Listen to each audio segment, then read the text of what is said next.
Hear me. There are some certain challenges most times that does not require. If you read Isaiah chapter 9 from verse 8, please, this is very powerful. Isaiah chapter 9, I think from verse 6 downwards, it made a very profound statement. It says, every battle of the warrior, yes, he said, is what? Is of confused noise. If you are a believer and you are silent, you might not see God much. Let me say that again. If you are a believer and you are too quiet, you might not see the manifestations of God much. Because for you to produce manifestations or the expressions of God, for you to see the realities of God, you need to be vocal. You need sound. And it might get to a point where you even need to shout. Have you ever gotten to a point whereby you are praying in the place of prayer and it looks as if I can't keep this thing again? It's like something like a roaring in your stomach, that all you just want to do is just to shout. Yeah! You might not understand. Oh my God. Psalms 47 verse 5. If you read it, it says, God has gone up with a shout. With a shout. A shout is different from whisper. Every battle of the warrior is of confused noise. So the Holy Ghost told me, said, for every confused challenge, engage a confused noise.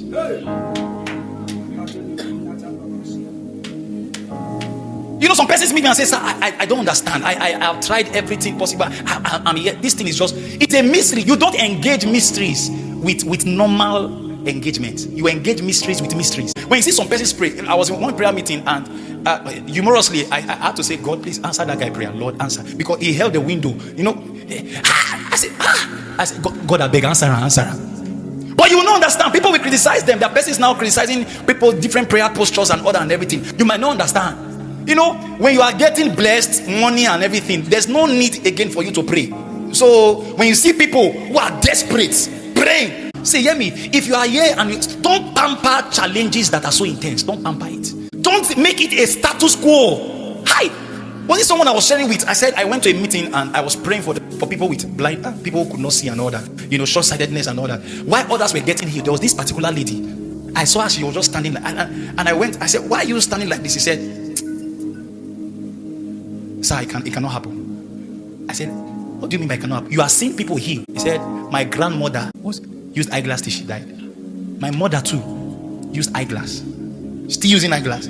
Everybody, all the siblings, all our brothers and sisters are using eyeglass. He said, it's like that in the family, so nothing can happen. There are many persons like that due to the longevity of challenges. So you have prayed and it seems as if then you accept the status quo.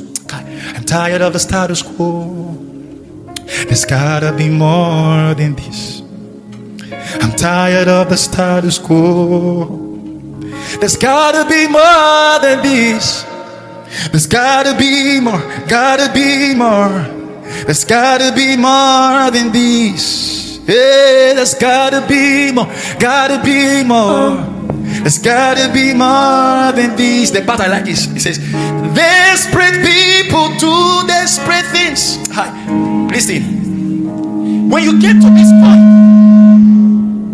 to this point where it seems as if you have been trusting God and it seems as if some certain things still remains, change your prayer gear. Tell somebody, say, change your prayer gear. There are many persons right now, poverty is no lack in the family. Perhaps that's how it is. So there's no how my mom can amass into wealth. No, it's impossible. You look at yourself and you say, there's no how I can be healed of this situation. Please hear me tonight. When you find yourself, because one day you surely find yourself in such situations, how you pull yourself out is not by, you need to produce another kind of sound. You know, in that realm, in the land of Jesus, atmosphere of Jesus, atmosphere of Jesus. Come on, there's an atmosphere. Come on, if you know the song, nothing is impossible. Come on, no disease in God. There's an atmosphere. There's an atmosphere. Come on, there's an atmosphere. Nothing is impossible.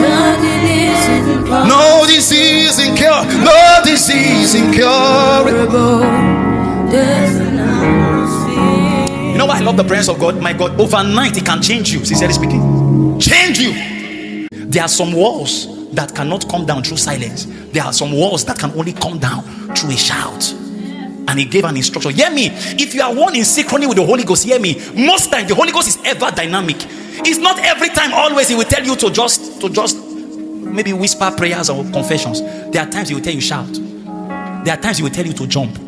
There are times he will tell you to turn around. You need to be mad if you must follow the Holy Ghost. Don't be too rigid, or else you will miss the move of the Holy Ghost. It was in a meeting like this, as we're in the heavy heat of prayer, as we're praying, the Holy Ghost said, son, tell them to roar. I said, I've never heard this before. I said, everybody roar. The Holy Ghost said we should roar. My God, I saw, you see the way some sisters were praying. I said, God, what kind of prayer mantle is this? I see they want to shake the gates of hell. And then somebody texted me after that meeting. He says, sir, that's about 2 weeks from that time. He says, sir, I've been struggling with masturbation. He said, it was that shout. He says, sir, I've been praying and fasting. He said, I even fasted and I broke my fasting with masturbation. He said, but after that night, when we roar, God has gone up with a shout.